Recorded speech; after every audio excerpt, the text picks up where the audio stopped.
കുന്നത്തൂർ താലൂക്ക് വികസന സമിതി യോഗം ഒരു വിഭാഗം അംഗങ്ങൾ ബഹിഷ്കരിച്ചു.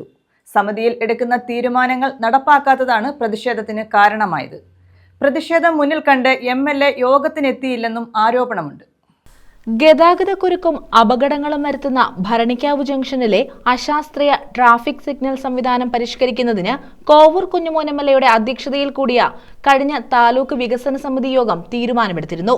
സിഗ്നൽ ലൈറ്റ് പ്രവർത്തനം 14 ദിവസത്തേക്ക് നിർത്തിവെക്കണമെന്നും ഓരോ റൂട്ടിലേക്കുമുള്ള ഗതാഗത തിരക്ക് പോലീസും ജോയിന്റ് RTOയും ചേർന്ന് പരിശോധിക്കണമെന്നുമായിരുന്നു നിർദ്ദേശം. ബസ് വേ പുനഃക്രമീകരിക്കുക, പ്രൈവറ്റ് KSRTC ബസ്സുകൾ സ്റ്റാൻഡിൽ നിർത്തുക, ഭരണിക്കാവിലെ അനധികൃത കയ്യേറ്റം ഒഴിപ്പിക്കുക എന്നീ തീരുമാനങ്ങളും എടുത്തിരുന്നു. ഇതിനായി വികസന സമിതിയിലെ 3 അംഗങ്ങൾ ഉൾപ്പെടുന്ന കമ്മിറ്റിക്കും രൂപം നൽകി.